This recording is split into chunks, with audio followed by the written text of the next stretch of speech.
Philosophical inquiry often delves into the relationships between fundamental concepts, seeking to uncover the underlying structures that shape our understanding of reality, ethics, and existence.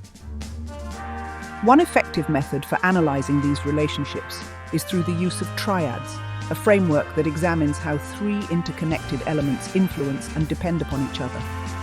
By exploring these triadic patterns, we can gain a more nuanced and systematic understanding of complex philosophical ideas. A triadic analysis involves identifying three core components within a philosophical system and examining how they coexist, reinforce, and interact. This approach allows for a comprehensive exploration of the interdependencies and dynamic relationships between concepts, offering insights into the coherence and structure of a philosophical theory. In the context of Baruch Spinoza's philosophy, this method proves particularly illuminating. Spinoza's works, especially his Ethics, present a highly systematic and logical approach to metaphysics and ethics. By applying a triadic analysis to Spinoza's key concepts, we can uncover the intricate ways in which his ideas about substance, attributes, modes, and human experiences interrelate. The following analysis uses triadic patterns to explore Spinoza's concepts, contextualizing each with quotes from his works.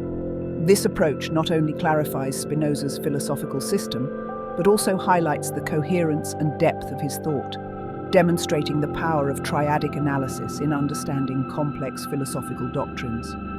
Coexistence. Spinoza's philosophy emphasizes the intrinsic interconnectedness of God, nature, and substance. He states, "By God I understand a being absolutely infinite, that is, a substance consisting of an infinity of attributes, of which each one expresses an eternal and infinite essence." Ethics, Part 1, Definition 6. This highlights how God, nature, and substance coexist in a mutually interdependent manner, forming a unified reality where each is equivalent and essential to the others. Equilibrium. Spinoza's notion of individual modes suggests that the absence of certain modes leads to a balance or equilibrium among others. He writes, "The human mind is part of the infinite intellect of God. Thus, when we say that the human mind perceives this or that, we are saying that God has this or that idea, not insofar as he is infinite, but insofar as he is explained through the nature of the human mind." Ethics, Part 2, Proposition 11, Corollary. This demonstrates how the equilibrium among modes reflects the interdependence of human cognition and divine intellect, balancing each other when one is absent. Reinforcement. In Spinoza's ethical framework, understanding leads to virtue, which in turn leads to blessedness, and this blessedness reinforces the pursuit of understanding. He posits, the more we understand particular things, the more we understand God. Ethics, Part 5, Proposition 24. This shows a reinforcing loop where each element strengthens the others, creating a virtuous cycle of ethical living and deeper understanding. Feedback. Exploring negative feedback, Spinoza's idea that a lack of understanding leads to a lack of virtue and blessedness is evident when he says, "All happiness or unhappiness solely depends upon the quality of the object to which we are attached by love." Ethics, Part 5, Proposition 20, Note. The absence of understanding results in the absence of virtue, leading to a lack of blessedness, demonstrating how the absence of one element negatively affects the others. Causal. In Spinoza's view, substance causes attributes, which in turn cause modes. He states, "A mode is that which is in another through which it is also conceived." Ethics, Part 1, Definition 5. This highlights a causal chain where substance is the root cause that brings about attributes, and attributes lead to the various modes, forming a direct causal relationship from the fundamental to the specific. Reversion. Spinoza's concept of reversion indicates that the absence of attributes leads back to the absence of substance, and the absence of modes leads to the absence of attributes. He writes, "Nothing exists from whose nature some effect does not follow." Ethics, Part 1, Proposition 36. This implies that without substance, attributes and modes do not exist, establishing a reversal where the absence of the fundamental leads to the absence of the derived. Non-linear Spinoza's understanding of the relationship between substance, mind, and body is non-linear. He says, the order and connection of ideas is the same as the order and connection of things. Ethics, Part 2, Proposition 7. This suggests that substance influences the body, which in turn influences the mind, creating a non-linear relationship where each element affects the next in a non-sequential manner. Retrospectively, Spinoza's idea that the mind and body depend on substance is reflected in the human mind is capable of perceiving a great number of things, and is so, the more its body can be disposed in a great number of ways. Ethics, Part 2, Proposition 14. This indicates that the absence of substance leads to the absence of the body, which in turn leads to the absence of the mind, showing a backward-looking dependency. Inclusive Spinoza's framework of conatus, the drive to persevere, reason and freedom is inclusive, with each element enhancing and including the others. He writes, the endeavor, wherewith everything endeavors to persist in its own being, is nothing else but the actual essence of the thing in question. Ethics, Part 3, Proposition 7. This shows how the drive to persevere leads to the development of reason, which in turn leads to true freedom, and freedom enhances both conatus and reason. Exclusively, Spinoza suggests that lacking conatus, reason, or freedom disrupts ethical living. He states, no one can desire to be happy, to act well and live well, without at the same time wishing to be, to act, and to live. In other words, to actually exist. Ethics, Part 3, Proposition 6, note. This implies that the absence of reason leads to the absence of conatus, the absence of freedom leads to the absence of reason, and the absence of both conatus and reason leads to the absence of freedom. Conjoined Spinoza's concepts of desire, joy, and sadness can be seen as conjoined, where each emotion influences and is influenced by the others. He asserts, desire is the actual essence of man, insofar as it is conceived as determined to a particular activity by some given modification of itself. Ethics, Part 3, Proposition 9, note. This shows how joy can influence both desire and sadness. Desire leads to joy, and sadness can lead to joy through understanding and transformation. Bottlenecked. In a bottlenecked relationship, Spinoza's ideas show that the lack of desire and sadness results in a lack of joy. He writes, the mind, as far as it can, endeavors to conceive those things which increase or aid the body's power of activity. Ethics, Part 3, Proposition 12. This indicates that the absence of both desire and sadness leads to a lack of joy, demonstrating how the lack of fundamental emotions constrains the emergence of joy. Harmonic Spinoza's ethical framework can be seen harmonically through the interaction of intellect, will, and action. He mentions the intellectual love of the mind towards God is the very love of God by which God loves himself. Ethics, Part 5, Proposition 36. This suggests that intellect and will together lead to appropriate action, intellect and action together enhance will, and will and action together enhance intellect, creating a harmonious relationship among the three. Dissonant.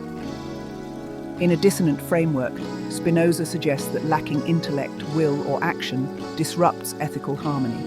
He notes, he alone is free who lives with free consent under the entire guidance of reason. Ethics, Part 4, Proposition 68. This implies that the lack of action leads to the lack of both intellect and will. The lack of will leads to the lack of both intellect and action, and the lack of intellect leads to the lack of both will and action, creating dissonance in the absence of these elements. Convergent Spinoza's aims for knowledge of God, love of God, and blessedness are convergent, with each leading to and enhancing the others. He writes, the highest good of the mind is the knowledge of God, and the highest virtue of the mind is to know God. Ethics, Part 4, Proposition 28. This indicates that the knowledge of God leads to both love of God and blessedness. Love of God leads to both knowledge of God and blessedness leads to both knowledge and love of God, showing convergent relationships. Divergently, Spinoza's view on the absence of these elements is evident. He states, he who lives according to the guidance of reason endeavors, as far as he can, to repay the hatred, anger, and disdain of others towards him with love and nobleness. Ethics, Part 4, Proposition 46. This suggests that the lack of love and blessedness leads to the lack of knowledge, The lack of knowledge and blessedness leads to the lack of love, and the lack of love and knowledge leads to the lack of blessedness, demonstrating divergence in the absence of these elements. Combination. Spinoza's understanding of mind, body, and experience can be seen in combination, where each influences the others. He says, the body cannot determine the mind to thinking, and the mind cannot determine the body to motion or rest. Ethics, Part 3, Proposition 2.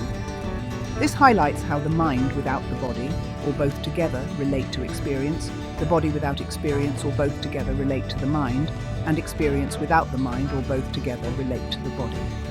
Division is evident when Spinoza notes, the knowledge of evil is an inadequate knowledge.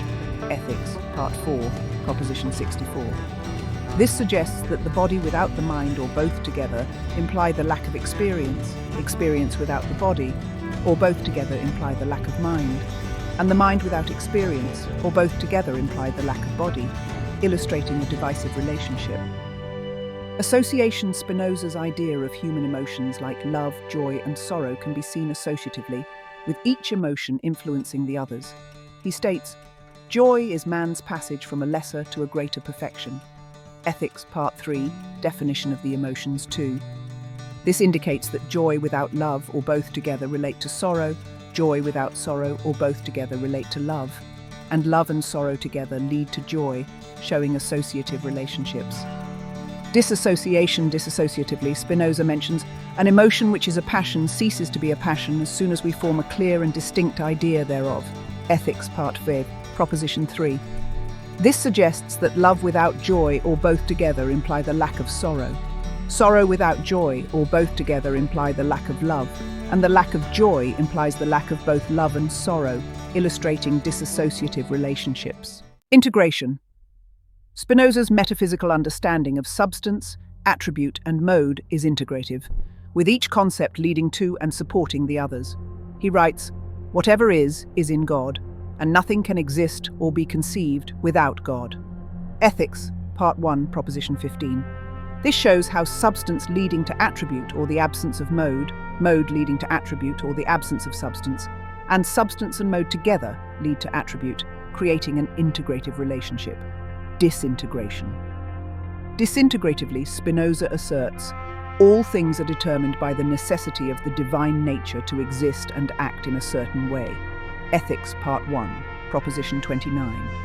This indicates that the lack of attribute leading to the lack of substance, or the presence of mode, the lack of attribute leading to the lack of mode, or the presence of substance, and the lack of attribute implies the lack of both substance and mode, demonstrating a disintegrative relationship. The application of triadic analysis to Baruch Spinoza's philosophy has illuminated the intricate interdependencies and dynamic relationships within his system of thought. By examining how core concepts such as substance, attributes, and modes coexist, reinforce, and interact, we have gained a deeper understanding of Spinoza's systematic approach to metaphysics and ethics. This method has allowed us to see the coherence and logical structure underlying his work, highlighting the value of triadic analysis in philosophical inquiry. Generalizing this approach to other philosophers can similarly reveal the foundational structures and interconnections in their systems of thought. By identifying triads within different philosophical frameworks, we can systematically explore how key concepts influence and depend upon one another. For example, applying this method to the works of Immanuel Kant might involve examining the triadic relationships between phenomena, noumena, and the categories of understanding. In Aristotle's philosophy, we could analyze the interplay between substance, form, and matter.